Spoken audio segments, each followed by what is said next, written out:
Et en face se tient Almost qu'on a pu voir tout à l'heure face à Mescall, qui malheureusement s'était fait arracher 3-1.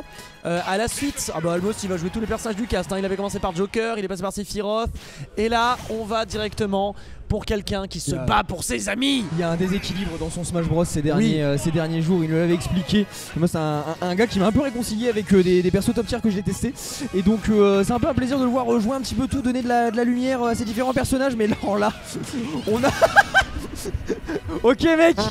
Ok, bah il y en a qui ont un train à prendre je pense, hein. Il y en a qui doivent rentrer chez eux. Et donc qui ont décidé bien d'en terminer, tout simplement.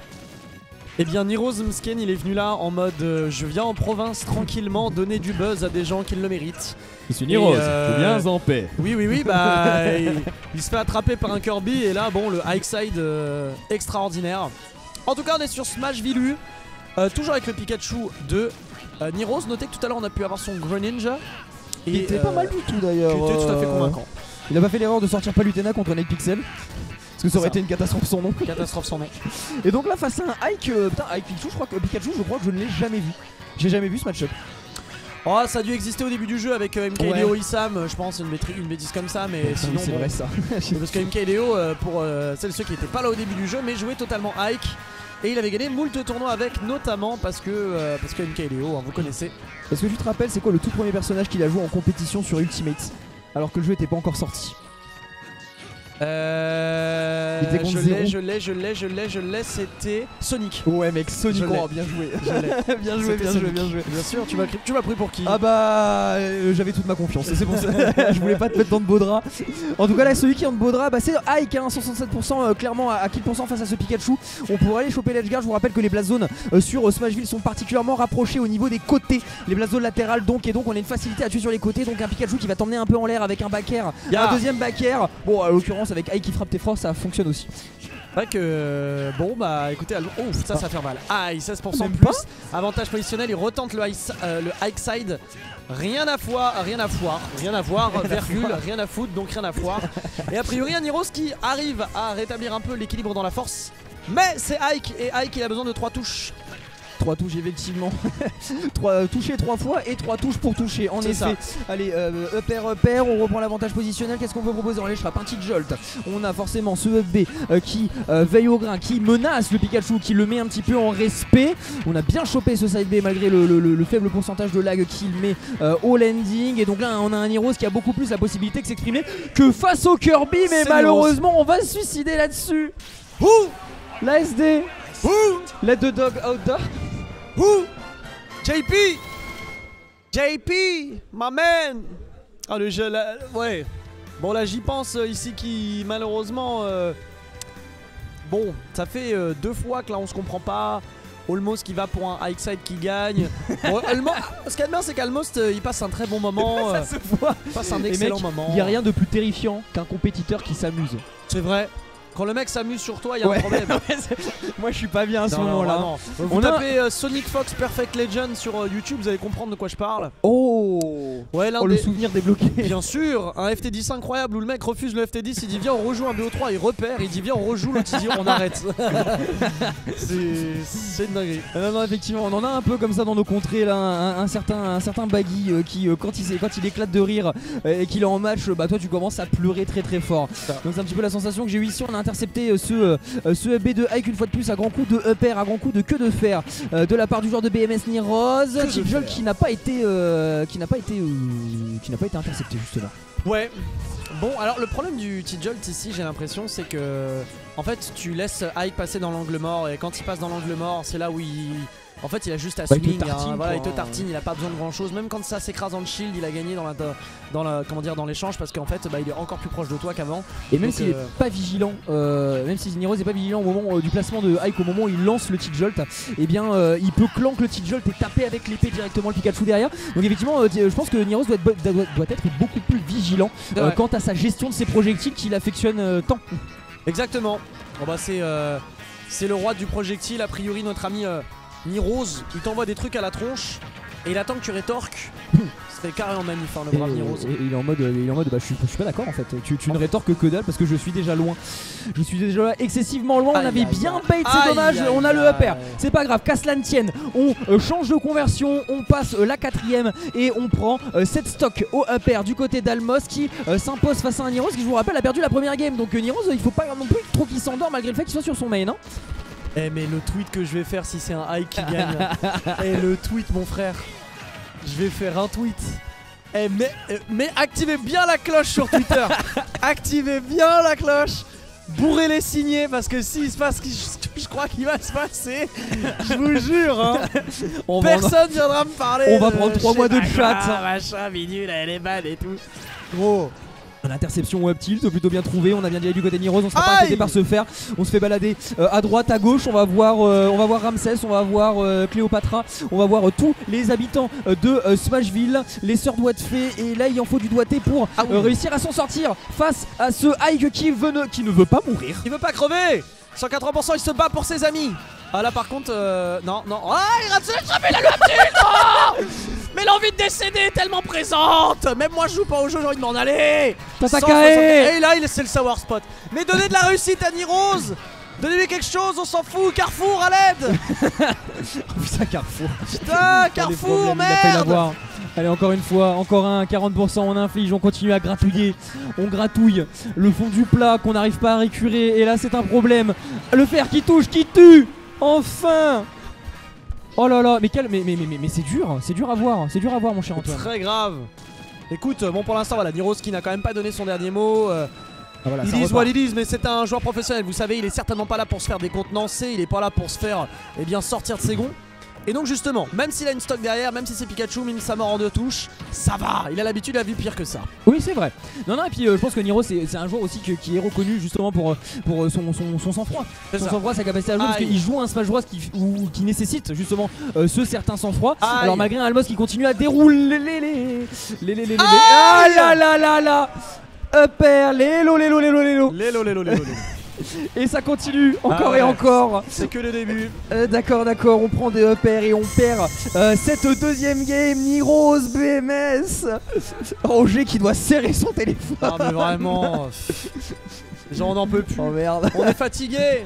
Moi je passe un excellent moment. Mais vous m'avez invoqué Blaster H dans le chat pour que Blaster H saisisse son clavier et écrive un truc dans le chat, c'est vraiment... On passe un bon moment.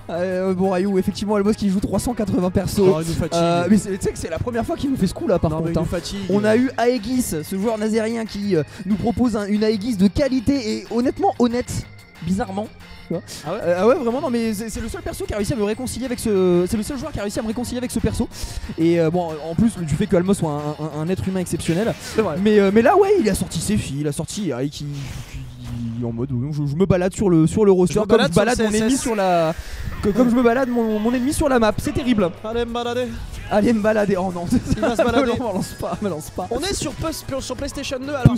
Sur PlayStation 2 ce qu'il y a de bien au moins c'est que bon bah là Niroz on va pouvoir un petit peu plus temporiser et marquer la distance parce que vraiment on est fatigué de ces hikes qui te courent après la bave aux lèvres pour savoir si il te reste encore un peu de fond de monnaie ou si t'as des jeux sur ton téléphone. Ça va 2 minutes. Ils nous font chier. Là Niroz il a dit écoute-moi bien, je vais jouer en deuxième.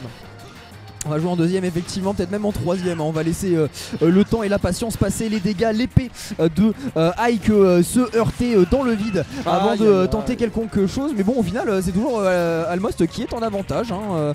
Alors ça peut se combler effectivement assez rapidement. Mais malgré la lenteur toute inhérente à Ike, eh bien on arrive à bien se placer, on arrive à plutôt bien bouger je trouve. C'est vrai. Ça bouge bien, on est à even %, c'est peut-être déjà un petit peu moins craignos que la game d'avant. Parce que le problème de Ike, c'est ces moments-là où t'es à plus de 1000% et que tu sais n'importe quelle touche va faire mouche et surtout prendre la... Oh là là. Oh la ride du fond des âges. Carrément le mec il a mis ça, il a mis son option dans une enveloppe il y a 5 ans. La capsule temporelle. La capsule temporelle. Il l'a ouverte maintenant, il a dit je le savais. Il l'a pari, il a écrit le chapitre. Il savait que ça allait se passer à ce moment-là. C'est parfait, bien chill de la part de Niroz. On est on point au niveau des timings sur cette phase-là. Mais le problème c'est que il reste, il veut retourner agresser à un moment, il pense qu'il a le droit. Mais la longe de Almost est telle, la longe de Ike est telle que, eh bien au final, soit ça trade, soit c'est pour Almost. C'est ça. Et alors c'est vrai que Ike, au cas où vous posez la question, Ike est un personnage extrêmement terrifiant en tournoi. Ça fait partie de ces personnages là où sur le papier t'es en mode c'est bon, faut pari. Oui mais non, parce qu'en condition de tournoi tu vas rien pari du tout mon frère. Tu vas juste regarder l'autre bourrer son 65ème nerf on shield, tu vas te chier dessus et tu vas faire comme tout le monde, tu vas mourir à 60.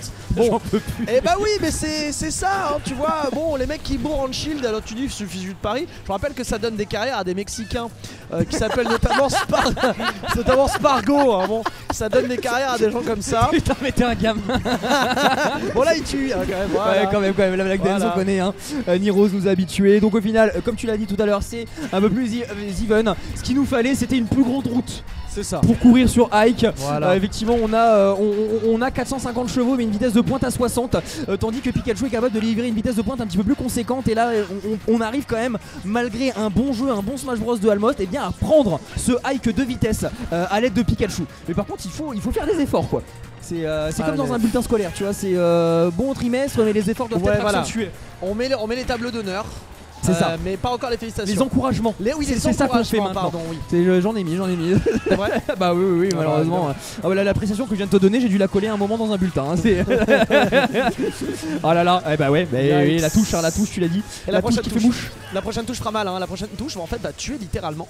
C'est-à-dire que là on mange un neutre air ou un up B. C'est-à-dire que si on s'écrase un petit peu trop fort sur le shield, c'est up B garanti. Et alors là, dépendamment de là où on est sur le terrain, et ben c'est la mort ou pas.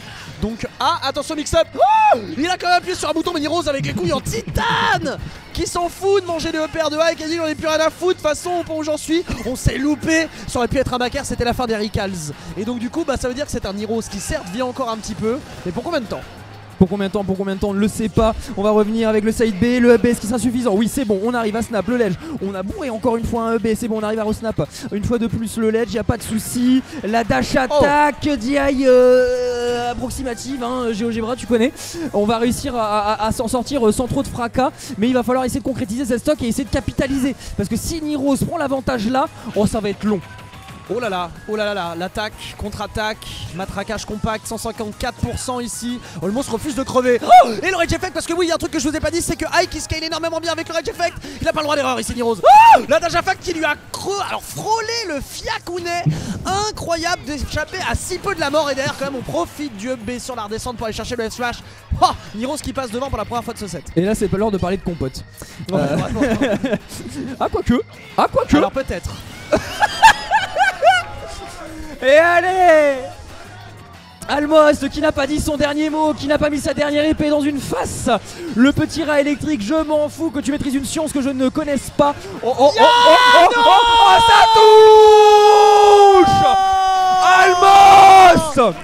Almost 3-0 Niroz monsieur. Avec Ike, c'est même pas son main. Un début extraordinaire. Ce qui permet de dire, messieurs, dames, et ça c'est extraordinaire. C'est-à-dire que là, on a évidemment beaucoup de gens qui viennent. Parce que la conclusion est extraordinaire. Ah oui. Bon, elle a terminé comme elle a commencé. Avec un up B. Écoutez, avec un up B. La conclusion est extraordinaire. Donc évidemment, activez la cloche sur ma page Twitter. Oh merde, si j'avais oublié. Activez la cloche sur ma page Twitter. Il y a un tweet qui arrive fort. Du coup, ceci est un message à la France.